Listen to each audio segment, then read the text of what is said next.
Hello and welcome to the GMS Magazine channel. Today I want to teach you how to play Nakum. This is probably one of the best light Euro games I have ever played. Welcome to the GMS Magazine How to Play videos.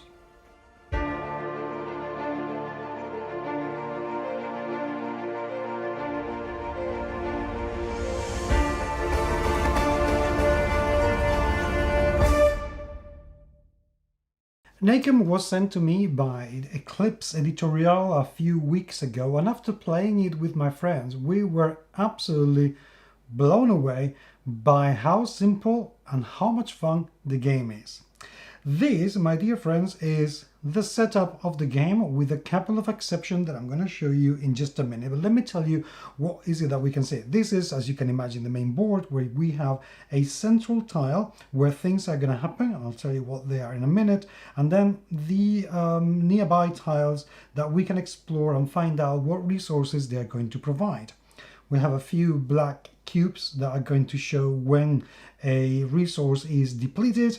The first player, which is a Quetzalcoatl, the first player token, meeples for the 4 players, and each player is going to take 4 of these, which we will be, spawning. We need to, make meeples. And then we have the resources, which are going to be idols, maize, and pelts, and these are the victory points that we want to accrue.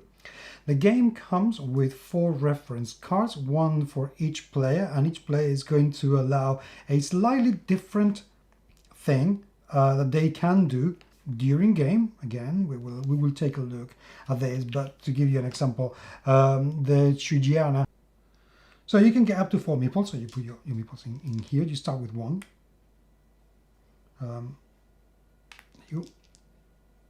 So you start with 2, beg your pardon, not with 1. Start with 2 meeples. And then you can have up to 4 meeples. And then at the end of the game, this is what translates into victory points. Okay? And these are what you have to sacrifice to create new meeples when you come here. Let me go step by step. We have several decks of cards. This is the inheritance. Each player is going to take 3 cards. So they're not going to be visible. This is just for show here for the video. Each player is going to take 3 cards. And during their turn, the players can summon that inheritance so they can get whatever it is that's shown on the card. So for instance, this card will give you 1 of these idols. This one will give you a victory point. And this one will give you 2 pelts. They will become very, very important. This deck is the ritual deck that you have to perform in order to gain some victory points. There are going to be 2 on display at all times, and if you meet the conditions when you come to the temple, if you meet the conditions on the card, then you have more points. These are the points that you accrue. So, to give you an example, if you sacrifice one of your meeples, you have to have 2 meeples. Sacrifice one of them, and then sacrifice 1 maize, 1 pelt, and 2 idols, you get 11 points. That's a lot. That is quite a lot. But there's a high cost, because you have to sacrifice one of your meeples to actually get those points. Gods are quite ruthless in here. Last but not least, we have a deck of market, which you can go to the market and obtain whatever it is these cards give you. So for example, you can go to this market and get 1 pelt and 2 idols, but can you see this little icon in here? That means that piece on the board gets depleted. You cannot use it again. No one else can use it again. You can also do things like steal all the PVs, all the victory points from another player. Ouch. So that's it. So how does it play? Very simple indeed. on each tile we get resources that you can just get. These are the basic resources, and then we get the more complex, you know, farther afield resources. Now, say that the purple is going to start. You can either explore if you have it on an unturned tile, or the next player could put it here. And the next player could now use one of these two resources, because one of these is already taken. You cannot go into the more complex ones unless one of the basics have been utilized. That doesn't mean that you couldn't do this. But let's say this comes here, and the following player, the green one, is going to explore there. The night comes and the yellow player will collect 2 tokens of maize for the yellow player. The red one will collect 1 idol and 1 victory point. And these two will reveal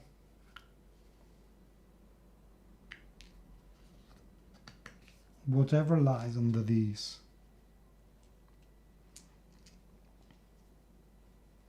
Next round begin, rinse, repeat. That's it. If you have a meeple here, after of course it has been utilized, then you can choose one of the cards in the market. If you chose that, for example, then you take your meeple out and you put a black cube on top, and that cannot be used again unless someone has a card that will allow them to take this out. And in this case, you will get 2 idols and 1 belt. So you get more and more resources as the game goes by. And what you can do with them is you come here to the center and you can place a meeple here. Let me actually zoom in again so I can show you this in a bit more detail. There you go. This is the temple. If you put your meeple here, then you're going to perform one of these rituals. That means that you have enough resources to get whatever card is shown on the table. Once a player take the card, another one is displayed, and then rinse, repeat. If you put it here, that means that the next round you're going to take the token and become the first player. If you have it here, this is the oracle, then you sacrifice. Let me take a look. You get victory points. If you put it here, you put 2 meeples on here, then you create a new meeple, so the following round you will have a 3rd meeple. You want that at some point. That's it. The oracle can only be used twice. Once it's used, and the second time, and that is it. You cannot use it any more. Let me clarify about Pituk, because it's not really going to give you resources. What's going to do is, once all the tiles, all of this, have been shown, what Pituk, the priest, the high priest, is going to do is you ask it for a favor, and that is going to mean that you can take these 2 offerings, the 2 rituals, and say, okay, fine, we'll change them and get 2 new ones for your perusal. And then you put that thing there. The second player that asks for the same favor goes another black tile, and that is the end of it. That one will not be able to be used again. That's it. This is the game. I really have enjoyed when I've played it. Also, the box comes with a couple of expansions and a solo mode. So this will be very replayable.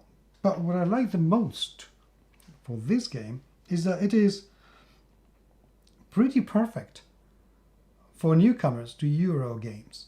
I mean, it as well as looking pretty good on the table. Seriously, there isn't a lot more to explain than what I have explained to you, apart from the expansions. But that is it. You can explain this in 10 minutes and play it in about 25 minutes, half an hour perhaps. It is very, very good. And the only criticism I have of this game is the tokens, because you get them, they are 3 on one side, 1 on the other. All of them.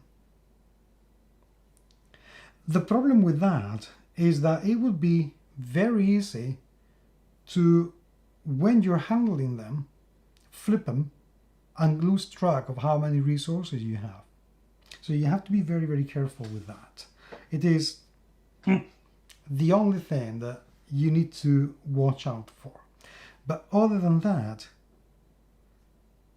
I don't know if you can get this in whatever country you are watching this video from, but this is as good as it gets for very light Euros with good replayability that you can teach to pretty much anyone, including relatively young kids, because I can imagine any kid, I don't know, 9, perhaps 12 years old, will be able to play this. And bearing the slightly controversial topic of having to sacrifice your own meeples, ouch, I wish there was a way around that one. But other than that, I really love this game. It plays great. If you have already played it, if you've already seen it, I'd love to hear what you have to say. But right now, for me, this is a new favorite. Thank you very much indeed, and until the next time, I will talk to you very, very soon. Take care.